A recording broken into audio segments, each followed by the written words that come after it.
ورسوله والذين آمنوا الذين يقيمون الصلاة ويؤتون الزكاة وهم راكعون صدق الله العظيم. وقال الله إن الله وملائكته يصلون على النبي يا أيها الذين آمنوا صلوا عليه وسلموا تسليما. الصلاة والسلام عليك يا سيدي يا رسول الله وعلى آلك وأصحابك يا سيدي يا حبيب الله. الصلاة والسلام عليك يا سيدي يا رحمة للعالمين وعلى آلك وأصحابك يا سيدي يا شفيع المذنبين. الصلاة والسلام عليك يا سيدي يا رسول الله وعلى آلك وأصحابك يا حبيب الله. حمد و صلاة کے بعد قابل احترام برادران اسلام، جیسا کہ آپ جانتے ہیں کہ آج رمضان المبارک کی 21 تاریخ ہے، اور یہی وہ دن ہے جس میں امام الاولیاء والاتقیاء، امیر المؤمنین، خلیفۃ المسلمین، داماد رسول، زوج بطول، سیدنا و مولانا علی المرتضی کرم اللہ تعالی وجہہ الکریم، آپ کا یوم شہادت ہے. تو اس حوالے سے آج کا درس بھی ہم نے آپ کے نام سے معنون کیا، اور اس سلسلے میں جو آیا کریمہ آپ کے سامنے تلاوت کی ہے، مفسرین ارشاد فرماتے ہیں کہ یہ آیا کریمہ حضرت مولا علی پاک رضی اللہ تعالیٰ عنہ کے حق میں نازل ہوئی. جناب ابو ذر غفاری رضی اللہ تعالیٰ عنہ روایت فرماتے ہیں کہ سیدنا علی رضی اللہ تعالیٰ عنہ مسجد میں نماز ادا فرما رہے تھے. آقا کریم علیہ السلام بھی وہاں پر تشریف فرما تھے کہ ایک سائل آیا، اور اس سائل نے آ کر اپنی حاجت لوگوں کے سامنے پیش کی. کوئی ضرورت مند تھا، لیکن اتفاق ایسا ہوا کہ کوئی بھی وہاں پر اس کی وہ ضرورت پوری نہ کر سکا. وہ برابر ندا دیتا جا رہا، اور تقریباً مایوسی کی سی کیفیت اس پر طاری ہو رہی ہے.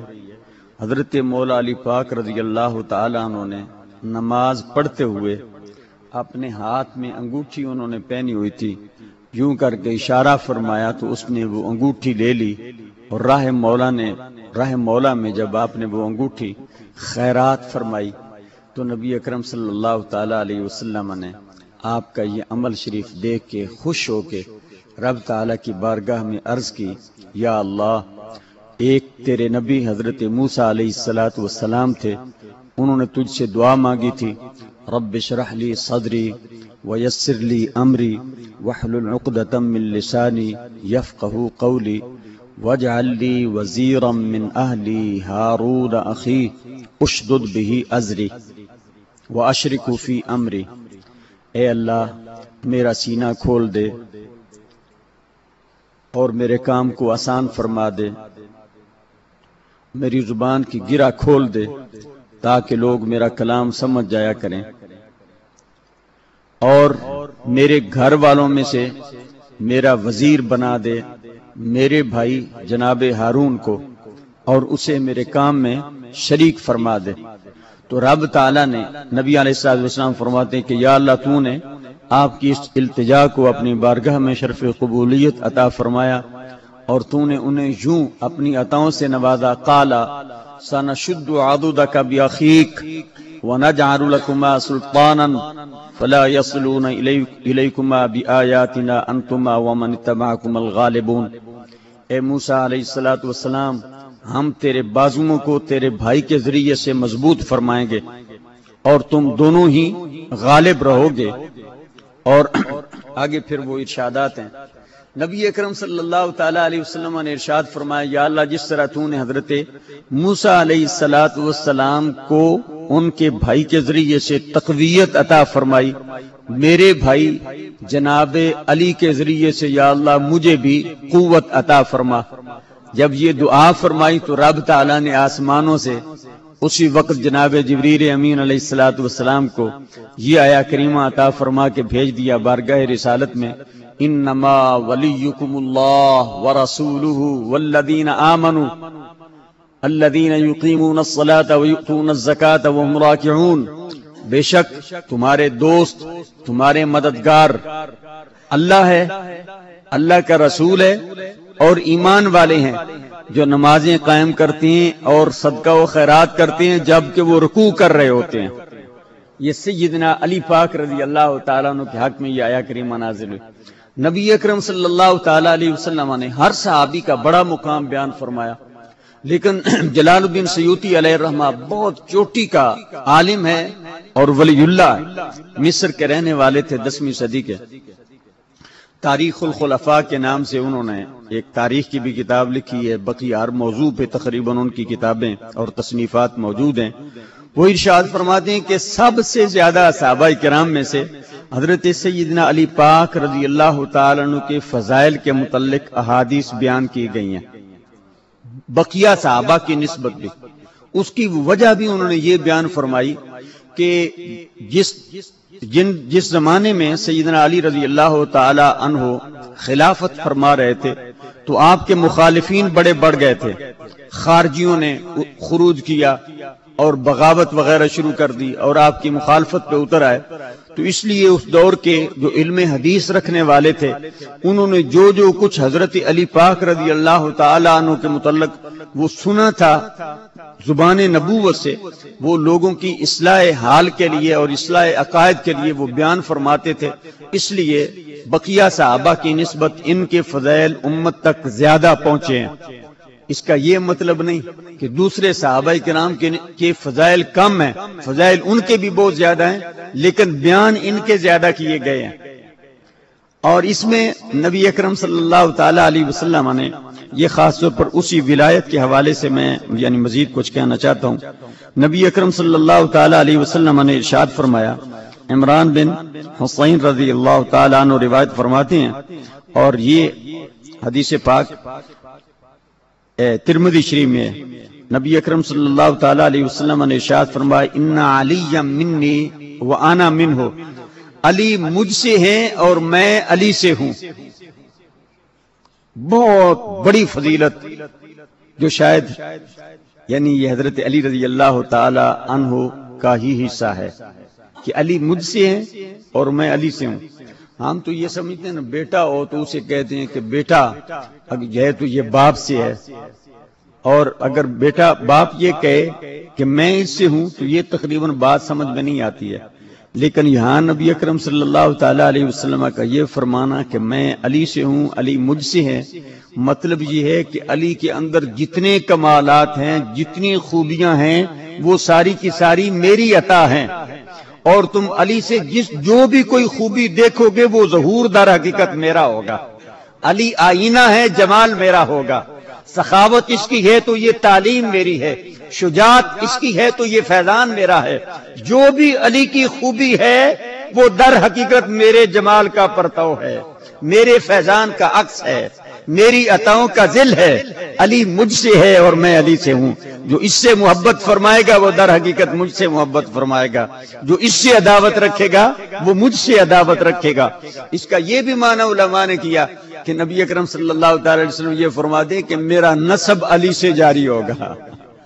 یہ بہت بڑا اعزاز ہے جناب علی پاک رضی اللہ تعالیٰ عنہ کے لیے، وگرنہ قرابت تو اور بھی بہت سارے صحابہ کو تھی۔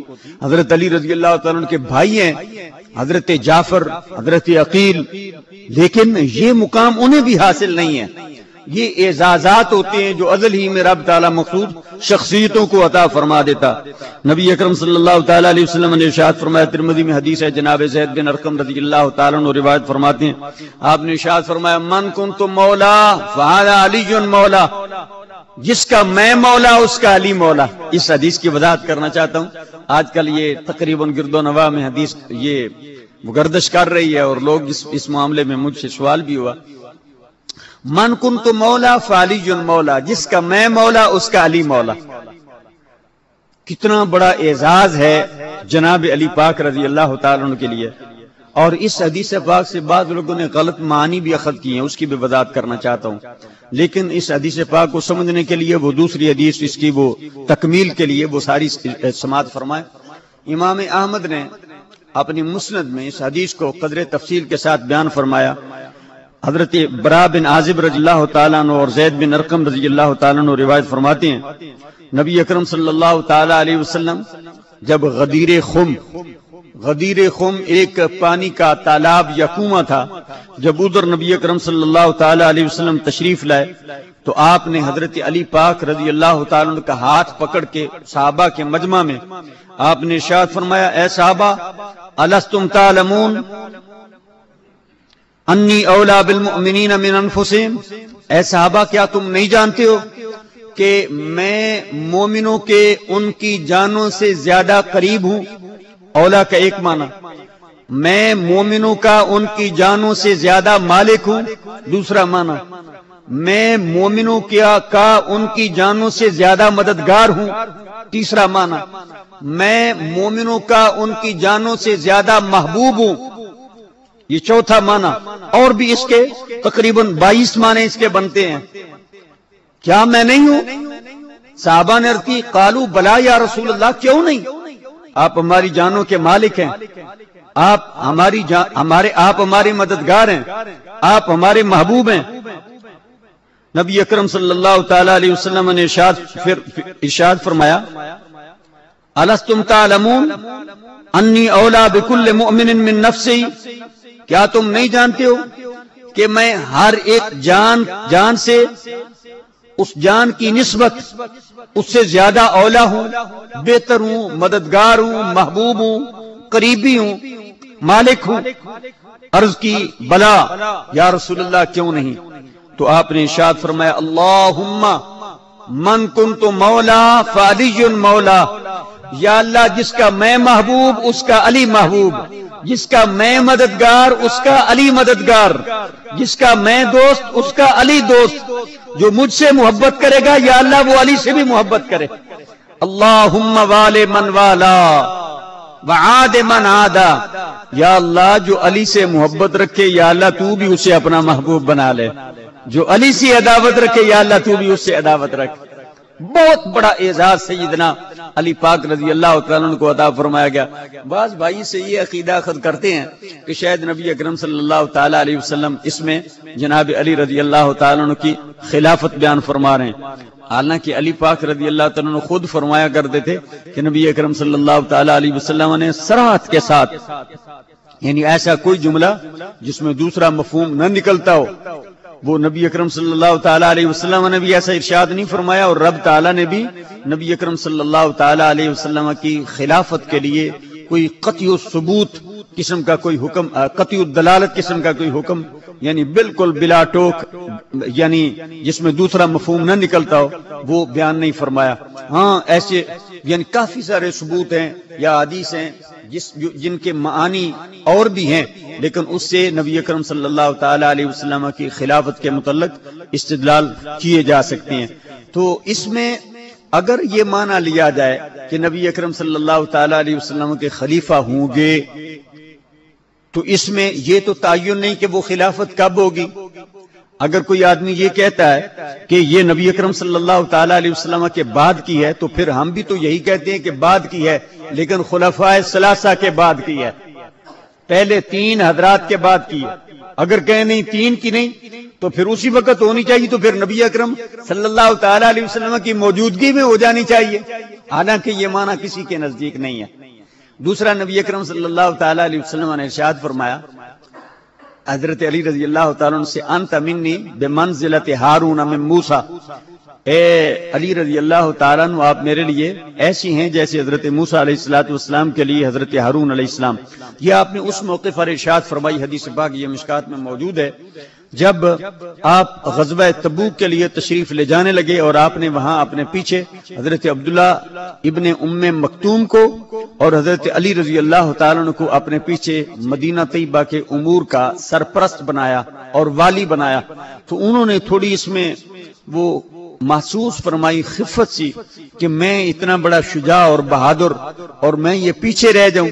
تو نبی اکرم صلی اللہ تعالی علیہ وسلم نے ارشاد فرمایا، اے علی کیا تو اس سے راضی نہیں کہ تو میرے لیے ایسے ہو جیسے حضرت ہارون علیہ الصلوۃ والسلام حضرت موسیٰ علیہ الصلوۃ والسلام کے لیے تھے۔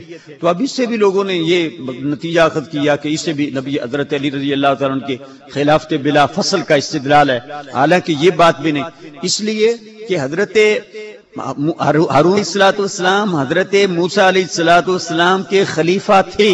قرآن میں آتا ہے یا ہارون اخلفنی فی قومی واصلح ولا تتبع سبیل المفسدین، میں جا رہا ہوں 40 دن کے لیے میقات پر وادی سینا میں رب تعالیٰ سے ملاقات کے لیے، میرے بعد تو میری قوم میں میرا خلیفہ رہنا اور اصلاح فرماتے رہنا۔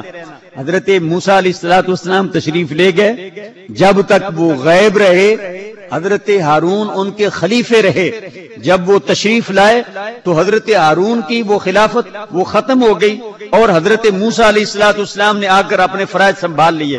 تو اس کا مطلب یہ ہوگا کہ جب تک نبی اکرم صلی اللہ تعالیٰ علیہ وسلم غزوہ تبوک میں تشریف فرما رہے تب تک حضرت علی رضی اللہ تعالیٰ عنہ خلیفہ رہے، جب وہ واپس تشریف لے آئے تو آپ نے اپنے امور خود اپنے ذمے لے لیے۔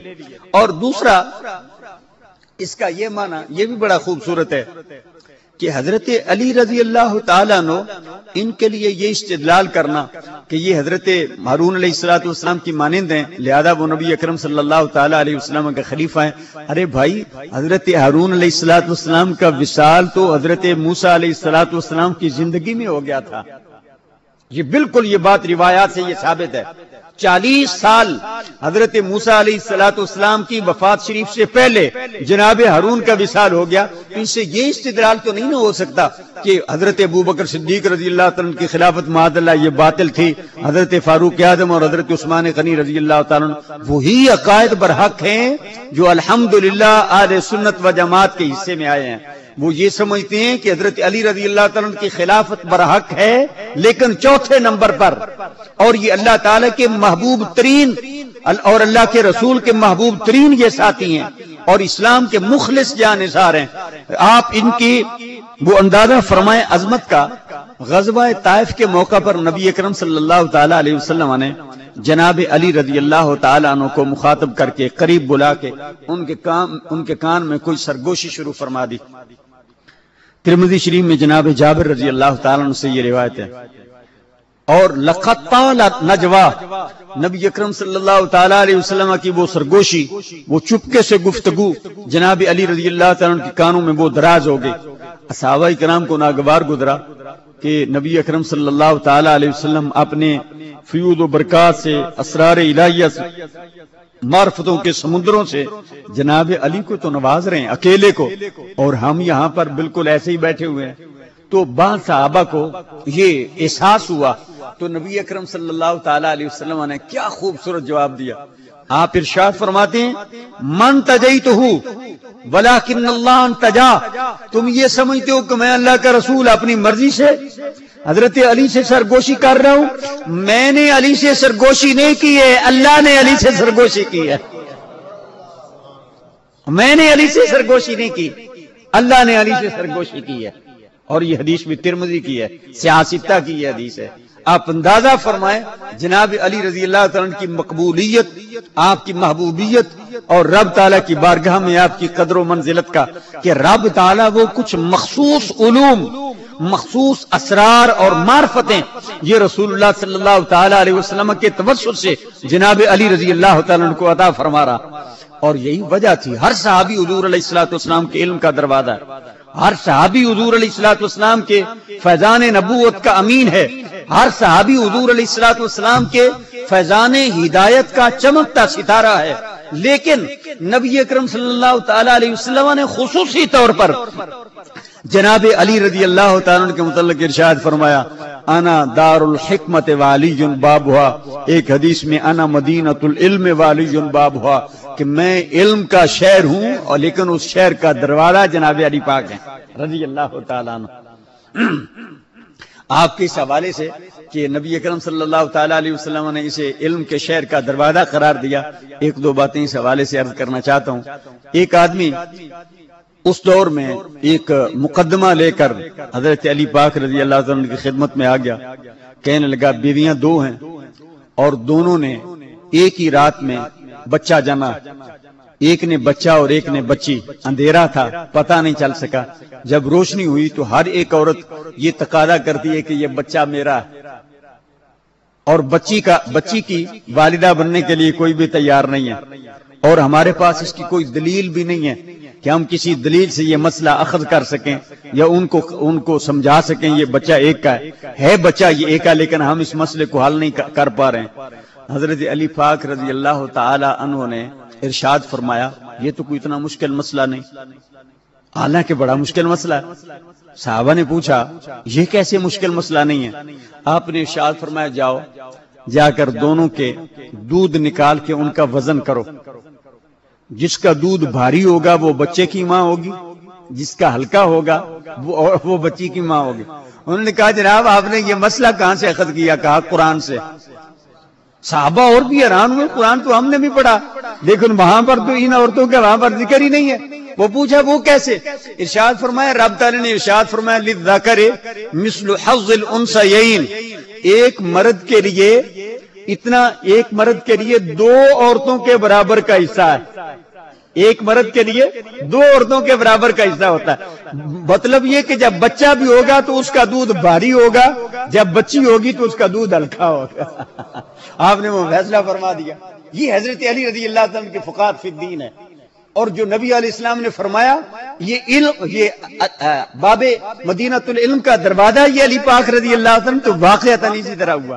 وہ بڑی مشہور وہ واقعہ ہے، پہلے بھی میں نے ایک مرتبہ سنا ہے۔ ایک آدمی آ گیا، یہودی تھا، اس کی داڑھی وہ پتلی پتلی، کوئی تھوڑی ادھر تھوڑی ادھر، تو حضرت علی رضی اللہ عنہ کی داڑھی مبارک گھنی تھی۔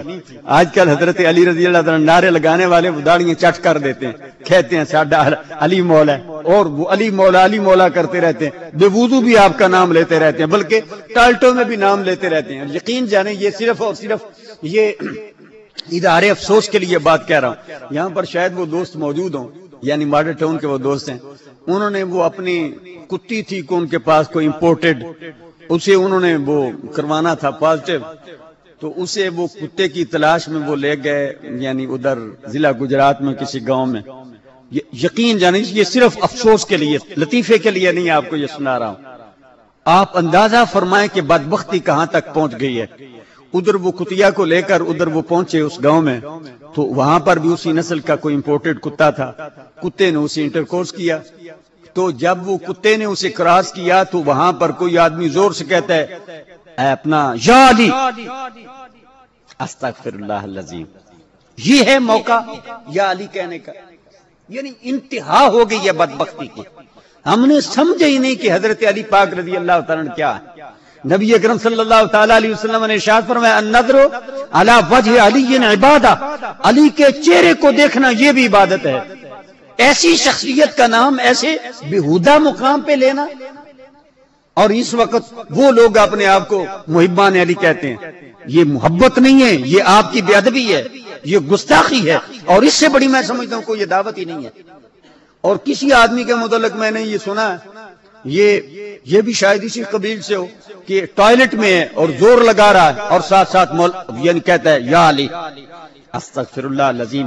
یقین جانے یہ میرے ایمان کا تقاضا ہے، میں بے وضو حضرت علی رضی اللہ تعالیٰ کا نام لینا پسند نہیں کرتا۔ ارے بھائی وہ کتنی پاک شخصیتیں ہیں، یعنی آپ اندازہ فرمائیں کہ نبی اکرم صلی اللہ تعالیٰ علیہ وسلم نے ارشاد فرمایا یہ قانون ہے امت کے لیے، کوئی جنبی مسجد میں داخل نہیں ہو سکتا، لیکن سیدنا علی رضی اللہ عنہ کی طہارت کا یہ عالم ہے کہ آپ نے ارشاد فرمایا علی حالت جنابت میں بھی مسجد میں آ سکتا۔ اتنا پاک علی، اور اس کا اتنے بہودہ مقامات پر ان کا نام لینا شرم آنی چاہیے۔ شخصیت ان کی، صورت ان کی تو اس سے نفرت، کردار ان کا تو اس سے نفرت۔ یہ کہیں گے ہاں اہل بیت بڑی نمازیں پڑھی ہیں، وہ نمازوں کے پابند تھے، ہر رات ان کی شب بیداری میں گزرتی تھی، اور حضرت امام حسین رضی اللہ تعالیٰ عنہ وہ کربلا میں بھی حالت سجدہ میں اپنی جان آفرین کے سپرد فرمائی، لیکن تم نمازی ہیں ہی نہیں، سال میں صرف 10 دن وہ سینہ کو بھی کر لیتے ہیں، سمجھتے ہیں ہم نے اسلام کا حق ادا کر دیا۔ ارے بھائی یہ محبت نہیں ہے، یہ عداوت ہے۔ جس سے محبت ہوتی ہے اس کی اطاعت کی جاتی ہے، اس کی صورت کو اپنایا جاتا ہے، اس کی سیرت کو اپنایا جاتا ہے۔ وہ باتیں تو ہیں نہیں، صرف علی رضی اللہ عنہ سے محبت، یہ کسی مسلمان کو یہ اسے شایع نہیں ہے۔ کہ وہ ایسی محبتوں کا دعویٰ کرے۔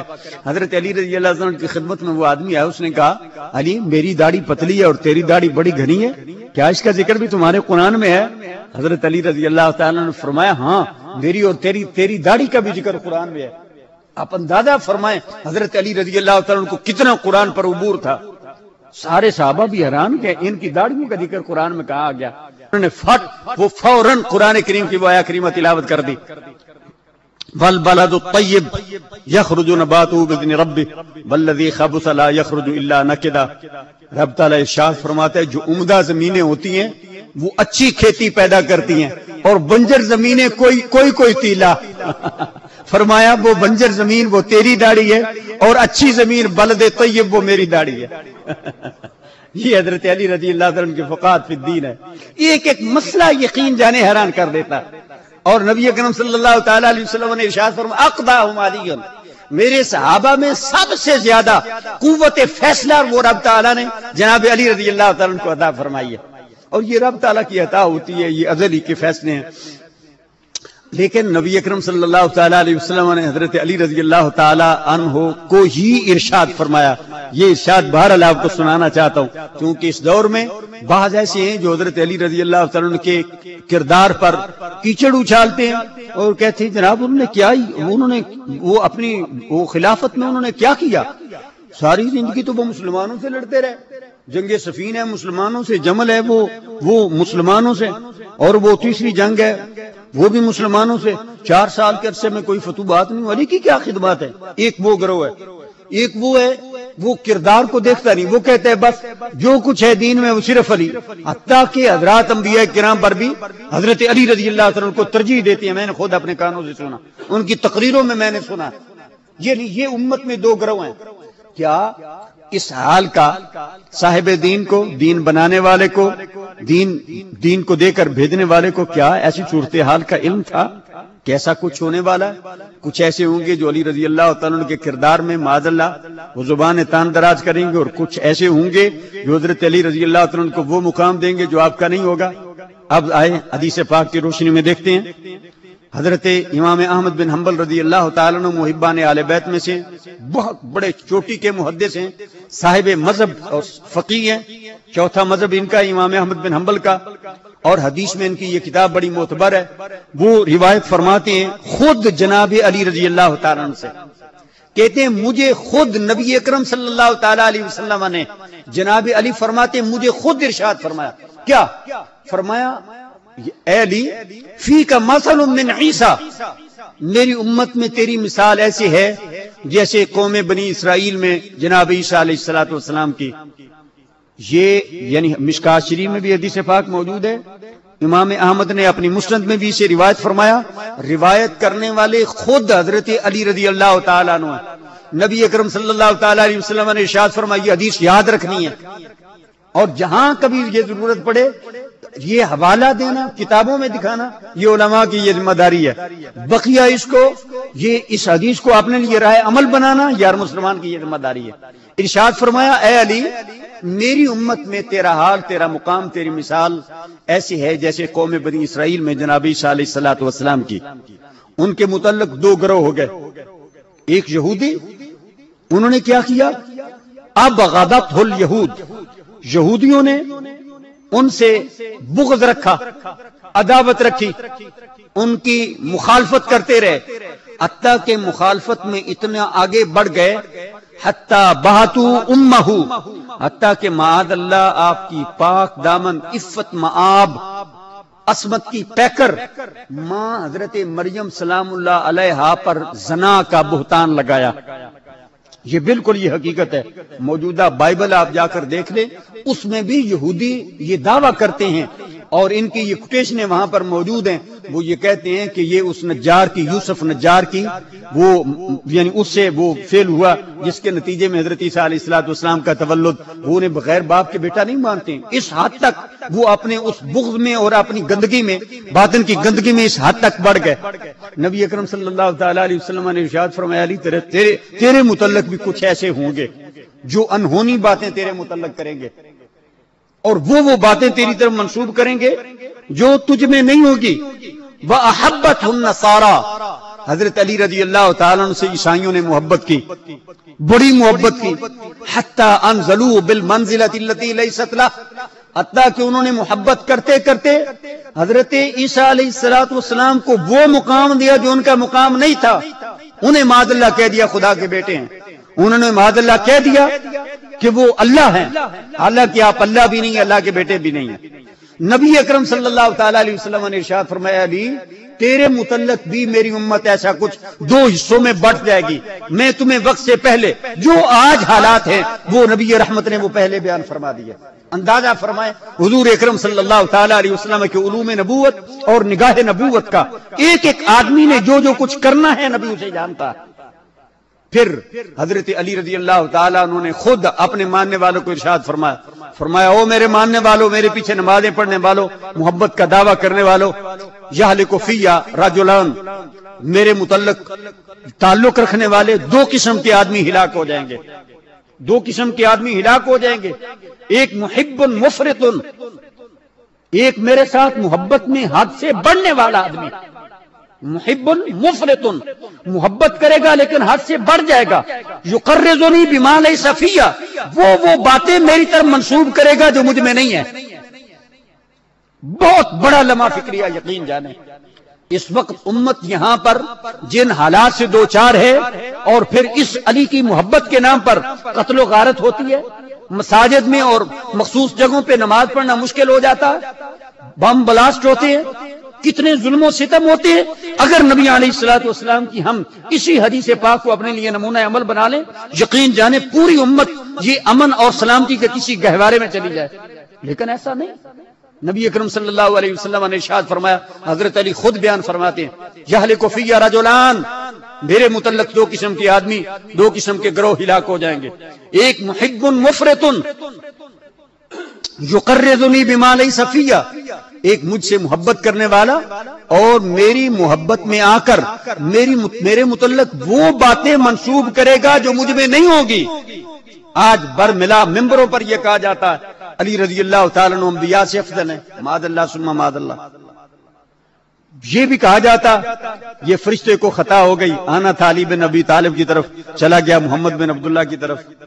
ارے بھائی علی کو جتنا مقام ملا ہے رسول اللہ کے قدموں کا صدقہ، جس صحابی کو، بلکہ یعنی میرے گمان کے مطابق، یہ صرف میرا گمان نہیں، یہ علامہ نبھانی نے اس پر دلائل دیے، انبیاء کرام کو اگر نبوتیں ملی ہیں تو وہ بھی رسول اللہ کا صدقہ ہے۔ آپ اندازہ فرمائیں، آپ کہیں گے یہ تو بڑی عجیب بات کہہ دی۔ ارے بھائی وہ قرآن کریم میں آیا نہیں؟ رب تعالیٰ نبیوں سے عہد لیا تھا میں تمہیں کتاب و حکمت عطا فرماؤں گا، پھر میرا رسول آئے گا، تم نے اس پر ایمان بھی لانا ہے، اس کی تم نے مدد بھی کرنی ہے، اور یہ میرا عہد و پیمان پکا کر لو۔ جو عہد سے پھر گیا وہ فاسق ہو جائے گا۔ فاسق نبی نہیں ہوتا، فاسق نبی نہیں ہوتا۔ رب تعالیٰ نے نبیوں کو اگر نبوت عطا فرمائی ہے تو وہ بھی رسول اللہ صلی اللہ تعالی علیہ وسلم کی غلامی کے ساتھ مشروط ہے۔ حضرت علی رضی اللہ تعالیٰ عنہ، جناب ابو بکر، عمر، عثمان، کوئی بھی ہو جس کو جو بھی فضیلت ملی ہے، میں اس کو وہ دلائل سے عرض کر سکتا ہوں، آپ سنتے بھی رہتے ہیں، وہ سارے کا سارا رسول اللہ صلی اللہ تعالی علیہ وسلم کا فیضان اور آپ کی طفیل ہے۔ اسے معاذ اللہ انبیاء کرام پر ترجیح دینا یہ قطعی طور پر یہ دین کے خلاف یہ بات ہے، اور وہی بات جو سرکار نے ارشاد فرمائی کہ میرے متعلق لوگ ایسی باتیں کریں گے جو مجھ میں نہیں ہیں۔ جو علی ہیں انہیں مانو، جو نہیں ہیں اگر مانو گے تو علی بھی راضی نہیں ہوں گے اور رب تعالیٰ بھی مردود فرما دے گا۔ اور دوسرا وہ کون سا آدمی؟ مبغض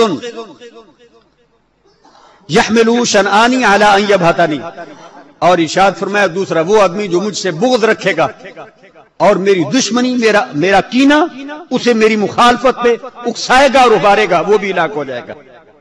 اس میں بغض میں مفرط کا لفظ نہیں ہے، ذرہ برابر بھی اگر بغض ہوگا نا، تھوڑا سا بغض، تھوڑا سا کینہ، نہیں یار حضرت علی دا اے کام تے نہیں چنگا، بس اتنے سے ایمان کا بیڑا غرق ہو جائے گا۔ اور محبت میں اگر تجاوز ہو جائے گا، محبت رکھنا علی سے، یہ دین نے ہم پر یہ لازم فرمایا۔ نبی اکرم صلی اللہ تعالی علیہ وسلم نے دعا فرمائی تھی، اللہم والی من والا، یا اللہ جو علی سے محبت رکھے تو بھی اس سے محبت رکھ۔ اور یہ بھی ارشاد فرمایا من حب علی فقد احبنی، جس نے علی سے محبت کی اس نے مجھ سے محبت کی۔ اور آج علی سے رضی اللہ تعالیٰ سے آج ان کے متعلق کتابیں میں دکھا سکتا ہوں، کتابوں میں کیا کیا کچھ اس کے اندر وہ غلاظتیں بکی گئی ہیں۔ نبی اکرم صلی اللہ تعالیٰ علیہ وسلم نے ارشاد فرمایا، اور حضرت ام سلمہ رضی اللہ تعالیٰ عنہ سے روایت فرماتی ہیں، امام احمد نے اسے روایت فرمایا، آپ نے ارشاد فرمایا من سب علی فقد سبنی، خاص طور پر آپ نے ارشاد فرمایا یاد رکھو میری امت، جس کسی نے علی کو برا بلا کہا یا اسے گالی دی اس نے در حقیقت مجھ رسول اللہ کو گالی دی ہے۔ علی عام سی شخصیت نہیں ہے، محبت کرنا علی سے یہ ان کا حق ہے، لیکن محبت میں حد سے بڑھانا یہ ظلم ہے، اس سے سوائے ہلاکت کے کچھ نہیں ملے گا، جیسا کہ سرکار نے خود اس کی وضاحت فرما دی۔ ایک آخر میں وہ آپ کے وہ فرمودات کے حوالے سے یہ بڑی ضروری بات ہے، پھر اس کے بعد وہ ہم آج کی اس نشست کو ختم کرتے ہیں۔ آپ کے فرمودات میں سے حضرت علی حضرت داتا صاحب علیہ الرحمہ کشف المحجوب شریف میں آپ بڑے خوبصورت انداز میں تجزیے فرماتے ہیں، ان کے تجزیے بھی بڑے خوبصورت ہیں، کیونکہ بندہ بڑا عالم ہے نا، بڑا وہ سمجھدار صوفی، وہ یعنی بڑی خوبیوں کا مالک، تو ان کے تبصرے وہ میں کوشش کرتا ہوں کہ اگر کوئی حدیث کا کوئی چیپٹر پڑھوں اور اس میں انہوں نے بھی کچھ لکھا ہو تو اسے دیکھ کے آیا کروں۔ وہ فرماتے ہیں کہ حضرت علی رضی اللہ تعالیٰ عنہ یہ اہل طریقت کے اور اہل روحانیت کے یہ سردار اور پیشوا ہیں، یہ حضرت جنید بغدادی کا یہ فرمان ہے۔ مصائب و آلام والوں کے، آزمائے جانے والے مسلمانوں کے، یہ اہل طریقت کے، علم و عمل کے یہ پیشوا ہے۔ حضرت علی رضی اللہ تعالیٰ عنہ کے پاس ایک آدمی آ گیا، کہنے لگا جناب مجھے کچھ نصیحت فرمائے، یہ نصیحت آپ نے یہ گھر میں لے کے جانی ہے۔ آپ یوں سمجھیں میں اس میں صرف ایک نیریٹر ہوں، ایک بیان کرنے والا ہوں، روایت کرنے والا ہوں، اصل میں یوں سمجھیں کہ جناب علی آج آپ کو یہ نصیحت فرما رہے ہیں رضی اللہ عنہ۔ آپ نے ارشاد فرمایا اپنے بیوی اور بچوں کی محبت کو اور ان کی خدمت کو اپنی زندگی کا سب سے بڑا مشغلہ نہ بنا لینا، ہلاک ہو جائے گا۔ تیری زندگی کا سب سے بڑا مشغلہ، سب سے بڑا کام صرف اور صرف آخرت کی تیاری اور اللہ تعالی کی رضا جوئی ہو۔ بیوی بچوں کو اپنی زندگی کا سب سے بڑا مشغلہ نہ بنا لینا۔ آج ہمارا حال یہی ہے، تقریباً جتنے ظلم و ستم ہو رہے ہیں، گناہ ہو رہے ہیں، بیوی بچوں کی محبت میں ہو رہے ہیں، یہ دھن دولت اکٹھی ہو رہی ہے تو انہی کے لیے، کل ان کا کیا بنے گا؟ حضرت علی رضی اللہ تعالیٰ عنہ نے ارشاد فرمایا ان کے دو حال ہیں، یا یہ کل کو نیک ہوں گے یا یہ بدکار ہوں گے۔ اگر نیک ہوں گے، مقبول ہوں گے تو رب تعالیٰ اپنے مقبولوں کو ضائع نہیں فرماتا، اگر یہ بدکار ہوں گے تو تجھے کسی اللہ تعالیٰ کے نافرمان کے لیے معاون اور مددگار نہیں بننا چاہیے۔ کتنی خوبصورت بات، چند لفظوں میں آپ نے سمندر بند فرما دی۔ آپ نے پھر ارشاد فرمایا، سنو مثال، حضرت ابراہیم علیہ السلام نے بیوی بچے تھے، حضرت حاجرہ تھی، حضرت اسماعیل جیسا ہونہار بچہ بڑھاپے میں 100 سال کے لگ بھگ کی عمر میں اللہ تعالی نے حکم ارشاد فرمایا، بے آب و گیا جنگل میں چھوڑ کے آ گئے، مقبول تھے، رب تعالی نے ان کی بقا کے لیے اسباب مہیا فرما دیے۔ آج مکہ مکرمہ آباد ہے، آب زمزم جاری ہے، خانہ کعبہ شریف، یہ سارے کا سارا یہ فیضان اسماعیل ہے نا۔ اگر اولاد چنگی ہوگی تو رب تعالی اسے ضائع نہیں فرمائے گا، تو کیوں فکر کرتا؟ یہ حضرت علی رضی اللہ عنہ کی یہ نصیحت آپ نے یاد رکھ کے جانا، میرے بھائی اولاد کے لیے بیوی کے لیے گناہ نہ کمائیں، یہ بہت بڑا ظلم ہے۔ اس میں ہمارے پاس اسوہ حسنہ ہے حضرات انبیاء کرام کا، بیوی کی محبت، بیوی بڑی خوبصورت، بڑی وفاشار، یہ اخلاص کی پیکر، جان نثار بیوی، لیکن حضرت موسیٰ علیہ السلام کی بیوی سے بڑھ کے، حضرت موسیٰ علیہ السلام کی بیوی حضرت نبی حضرت شعیب علیہ السلام کی بیٹی ہیں، نبی کی تربیت یافتہ، نبی کی صاحبزادی حضرت صفورہ رضی اللہ تعالیٰ عنہ، اور ان حالات میں حضرت موسیٰ علیہ السلام کو اس بیوی کی کتنی ضرورت تھی، جبکہ فرعونی وہ ایک بندے کو مکہ مارا اور وہ بندہ مر گیا، اور وہ سارے کے سارے فرعونی حضرت موسیٰ علیہ السلام کے مخالف ہو گئے، یہ وہاں سے مصر سے بھاگے مدین میں چلے گئے، آگے جا کر حضرت شعیب علیہ السلام کا وہ ادھر وہاں پر وہ مسکن تھا لیکن وہ بوڑھے ہو گئے، ان کی بیٹیاں وہ پانی پلوانے کے لیے اپنے جانوروں کو لایا کرتے، لیکن اس وقت وہ جو ایک کنواں تھا یا تالاب تھا، وہاں پر بہت سارے وہ دوسرے وہ چرواہے آتے، اور وہ پہلے چونکہ طاقتور ہوتے اس لیے وہ اپنے اپنے جانوروں کو پانی پلوا لیتے، اور حضرت شعیب علیہ السلام کی وہ دونوں بیٹیاں وہ وہاں پر اپنے جانوروں کو پیچھے روکے رہتی۔ لیکن اس کے بعد ایک دن حضرت موسیٰ علیہ السلام وہاں پر تشریف لائے۔ یہ سورہ قصص کا خلاصہ سنا رہا ہوں، قرآن کریم میں یہ واقعہ موجود ہے۔ حضرت موسیٰ علیہ السلام تشریف لائے تو آپ ادھر آ کر ایک درخت کے نیچے آپ نے اسٹے فرمایا، تو آپ دیکھتے رہے کہ وہ لوگ اپنے اپنے پانی پلا رہے ہیں، اور دو بڑی شرم و حیا والی لڑکیاں وہ اپنے جانوروں کو پیچھے روک رہی ہیں۔ آپ نے ارشاد فرمایا تمہارا کیا حال ہے، تم کیوں نہیں اپنی یہ جانوروں کو پانی پلاتی ہو؟ وہ کہنے لگی رش ہے، اس میں ہم یہ شرم و حیا کی وجہ سے کہ اختلاط نہ ہو جائے ہم پیچھے رہتی ہیں، باپ ہمارا بوڑھا۔ آپ نے ارشاد فرمایا کہیں اور پانی ہے؟ کہنے لگی پانی تو ہے لیکن اس پر بہت بھاری پتھر ہے، وہ وہاں سے پانی نکل نہیں سکتا، تو اگر وہ پتھر ہٹ جائے تو وہاں سے پانی تو ہے، وہاں پر رش بھی نہیں ہوگا، لیکن وہ پتھر اٹھایا جانا یہ کسی کے بس میں نہیں۔ حضرت موسیٰ علیہ السلام اتنے طاقتور تھے اور ان کی طاقت کا آپ اندازہ فرمائیں۔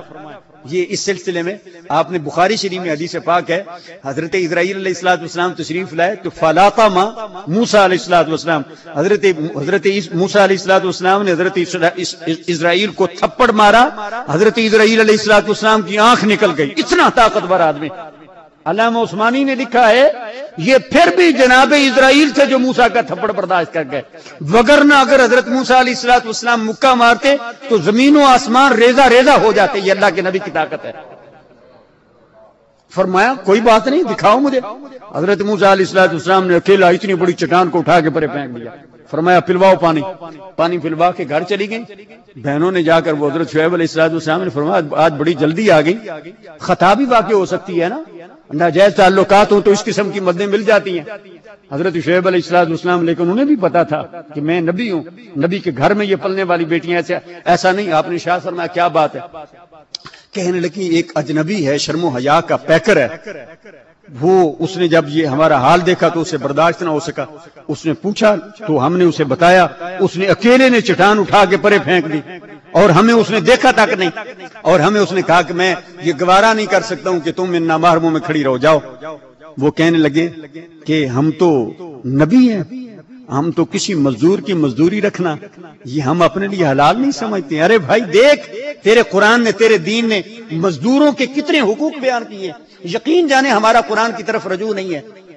جاؤ، ہم انہیں ان کی مزدوری کا اجر دینا چاہتے ہیں، انہوں نے جو آج ہماری یہ خدمت کی ہے۔ وہ بلانے کے لیے گئیں۔ اب یہاں سے آپ اندازہ فرمائیں نبی کے ایک ایک عمل میں کتنی حکمتیں ہیں۔ جب وہ گئیں تو کہنے لگی ان ابی یدعوک لیجزیک اجر ما سقیت لنا، میرا باپ تمہیں بلاتا ہے چونکہ آپ نے جو ہماری خدمت کی ہے اس کا وہ آپ کو بدلہ دینا چاہتا۔ آپ نے ارشاد فرمایا، آپ نے فرمایا چلو، تو اب چلنے لگی تو آپ نے اس بیٹی کو ارشاد فرمایا کہ تم میرے پیچھے پیچھے چلو، ایسا نہ ہو کہ تم آگے ہو، تم نہ محرم ہو، نہ محرم پر کہیں میری نظر نہ پڑ جائے۔ کبھی ہم نے بھی اپنی نظریں بچائیں؟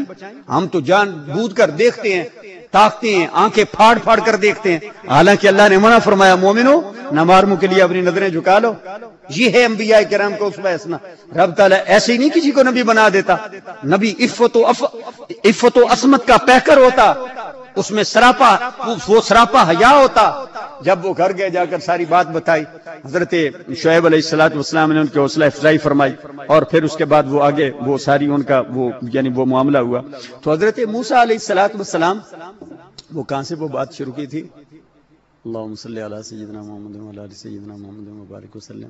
ہاں، ان کی بیوی کے حوالے سے حضرت شعیب علیہ السلام نے ارشاد فرمایا کہ تم ہمارے گھر میں رہو، میں بوڑھا ہو گیا ہوں، تم ہماری خدمت کرنا، اس کی عوض میں اپنی بیٹی جو بڑی خوبصورت، بڑی نیک، عفت مآب، عصمت کا پیکر جناب صفورہ رضی اللہ تعالی عنہا کا نکاح تجھ سے کر دیتا ہوں، اور اس کا حق میری ہے کہ 8 سال تک تم ہمارے ہاں ہماری یہ خدمت گزاری کرو گے، اگر 10 کر دو تو یہ تمہاری مرضی۔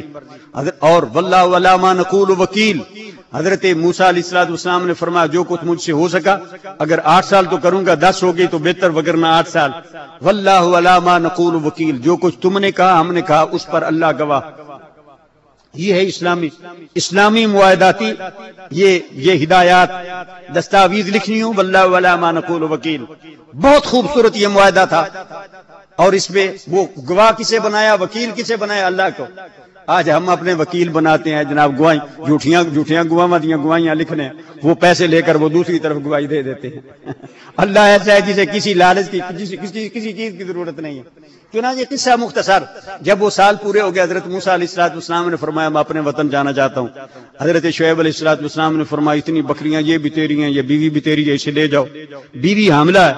وہ چلتے چلتے جب وادی سینا میں پہنچتے ہیں، یہ یوں سمجھیں کہ یہ جہاں آج کل پتہ نہیں جغرافیہ آپ لوگوں کے ذہن میں ہے یا نہیں، یہ سعودیہ ہے نا. سعودیہ سے اگر آپ مغرب کی طرف چلے جاتے ہیں، بلکہ یعنی سعودیہ سے بالکل اگر مغرب کی طرف جاتے ہیں تو وہاں پر یہ سمندر لگتا ہے. یعنی یہ جدہ جو پورٹ ہے نا، سی پورٹ، یہ بالکل سمندر کے کنارے ہے، لیکن مکہ مکرمہ سے مغرب کی طرف ہے. اور اس سے آگے وہ پھر وہ بحر احمر شروع ہو جاتا. بحر احمر وہ تقریباً 40 کے لگ بھگ، اس کا 40 میل کے لگ بھگ اس کا پارٹ ہوگا. آگے پھر وہ افریقہ، اور افریقہ کا پہلا ملک مصر آ جاتا. اور یہ سمندر آگے سے ہو کے پھر یہ پلٹ کے واپس آ جاتا ہے آگے افریقہ کے وہ اٹلانٹک سی میں. وہ سارا کچھ سمندر تو ایک ہی ہے. اور پھر اس میں آگے یعنی سعودیہ کے ادھر وہ دوسری طرف، اس دور میں اسے کنان کہتے تھے. آج کا فلسطین، شام، اسرائیل، لبنان، اردن، یہ تقریباً 5 ملکوں کا وہ مجموعہ تھا. اور حضرت موسیٰ علیہ السلام یہ اس ادھر تقریباً جہاں یہ موجودہ یہ فلسطین ہے، اس کے لگ بھگ وہ جگہ تھی مدین. اور آج کل اسے وہ دونوں سمندروں کو، وہ اسپین والے کو اور اس کو ملانے کے لیے انہوں نے نہر سویز بھی وہاں پر بنائی ہے. یہ وہ درمیانی جگہ تھی. یہاں سے جب وہ جانے لگے تو راستے میں وادی سینا پڑتی تھی، جہاں پر یہ طور پہاڑ ہے. ادھر جب گئے، بیوی حاملہ، بچہ جننے کے بالکل قریب، سردی کا موسم اور شدید ترین موسم، پہاڑی علاقہ. اور حضرت موسیٰ علیہ السلام نے جان بوجھ کر وہ جو عام معروف راستہ تھا اسے چھوڑ دیا. یہ حضرت دادا صاحب رحمۃ اللہ علیہ کی نصیحت کی تکمیل کرنا چاہتا ہوں. آپ نے ارشاد فرمایا کہ جب وہ ادھر گئے نا تو انہیں درد ذیل محسوس ہوئی جناب صفورہ رضی اللہ تعالیٰ عنہ کو. رات کے وقت میں اندھیرا ہے، کوئی راستہ بتانے والا بھی نہیں، سردی بھی بڑی ہے، درد ذیل محسوس ہوئی. تو وہ بچہ جننے کے وقت جو تکلیف ہوتی ہے، حضرت موسیٰ علیہ السلام نے دور دیکھا کہ ایک آگ ہے. آپ فرماتے ہیں وہ انی ارا، میں وہ آگ دیکھ رہا ہوں، اگر وہ اجازت ہو تو میں وہاں جاتا ہوں، وہاں سے کوئی چنگاری لے آؤں گا، اگر کوئی بندہ ہوا تو وہاں سے راستہ پوچھ لوں گا کہ کدھر جانا. حضرت صفورہ نے انہیں اجازت دے دی. حضرت موسیٰ علیہ السلام تشریف لے گئے. جو آگے جاتے ہیں آگ بھی آگے جاتی جا رہی ہے. بڑا حیران ہوئے یہ کون سی آگ ہے. حضرت موسیٰ علیہ السلام تھوڑا آگے گئے نا، وہ پریشان ہو گئے. حضرت تو ادھر سے ندا آئی، انی انا ربک فخلعنا علیک انک بالواد المقدس طویٰ. ادھر وہ آواز رب تعالیٰ کی تھی. اس آگ سے آواز آئی، اے موسیٰ میں تیرا رب ہوں، جوتے اتار دو، بالکل اس وقت تم وادی مقدس میں ہو، ہم نے تمہارا انتخاب کر لیا ہے، تم آج کے بعد ہمارے نبی ہو. وہ علامہ اقبال مرحوم فرماتے وہ شعر تو اس کا اب وہ یاد نہیں، مفہوم یہ ہے، وہ فرماتے ہیں رب تعالیٰ کے کرم کے فیصلے بھی بڑے عجیب ہوتے ہیں. بندہ آگ لینے کے لیے جائے تو رب تعالیٰ کبھی کبھی نبوت بھی عطا فرما دیتا ہے. یہ رب تعالیٰ کا کرم ہے. لیکن حضرت دادا صاحب رحمۃ اللہ علیہ یہ ارشاد فرماتے ہیں، ارے بھائی، حضرت موسیٰ علیہ السلام جیسا ضرورت مند آدمی اور حضرت صفورہ جیسی بیگم، لیکن اللہ تعالیٰ کی رضا کے لیے حضرت موسیٰ علیہ السلام نے بھی اس بیوی کی پرواہ نہیں کی. وہ بیوی نیک تھی تو رب تعالیٰ نے اس کی حفاظت خود فرما دی. بیوی کا فکر نہ کر کے بیوی کا کیا بنے گا. بیوی کی وجہ سے حرام کماتا ہے، بیوی کی وجہ سے مرتا پھرتا ہے، اپنے لیے قبر کا ایندھن تیار کرتا ہے، جہنم میں جل جانے کے لیے سامان مہیا کرتا ہے. حضرت علی فرماتے ہیں نصیحت یہ ہے کہ اگر یہ تیری اولاد نیک ہوگی تو رب تعالیٰ اسے ضائع نہیں فرمائے گا.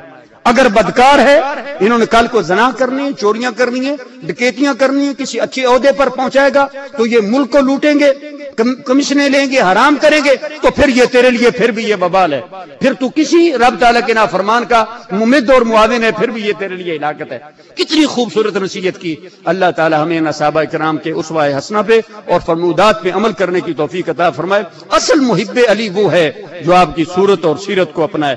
جو آپ کی اقوال اور آپ کی تعلیمات کو اپنائے. یہ صرف خالی خولی دعوے، اس کے متعلق تو آپ نے ارشاد فرمایا نا یہ محبتیں کام نہیں آئیں گے. محبت ہوتی ہی وہ ہے جو محب کو محبوب کی اطاعت پہ مجبور کر دے. المحب لمن یحب یطیع، محب وہ ہوتا ہے جو اپنے محبوب کی بات مانتا. بندہ کہتا ہے مجھے بڑی محبت ہے، بڑی محبت ہے، بڑی محبت ہے، محبوب بیچارے کو بخار ہے، وہ کہتا ہے یار وہ پانی تو لا کے مجھے دے دو. کہتا ہے نہیں یہ تو نہیں ہو سکتا، یار مجھے وہاں سے سیب لا کے. کہتا ہے یہ بات نہیں مان سکتا، محبت بڑی ہے. لعنت ویسی محبت پہ. حضرت علی رضی اللہ تعالی سے محبت اور آپ کے کردار سے نفرت، نمازوں سے بغاوت، داڑھی چٹ اور حرام خوری، جو زنا، جو برے کام، اور پھر کہنا ہم علی کے محب ہیں. اللہ تعالیٰ ایسے فتنہ بازوں سے محفوظ رکھے، اور رب تعالیٰ اسی عقیدہ حقہ جس میں نہ محبت میں تفریق نہ بغض، اعتدال والا عقیدہ اہل سنت و جماعت، رب تعالیٰ اسی پہ قائم رکھے اور رب تعالیٰ اسی پہ موت عطا فرمائے. اور قیامت کے دن حضرت علی رضی اللہ تعالیٰ عنہ کے عاشقوں اور آپ کے محبوں میں رب تعالیٰ قیامت کے دن ہمارا زمرہ اور ہمارا اشر فرمائے.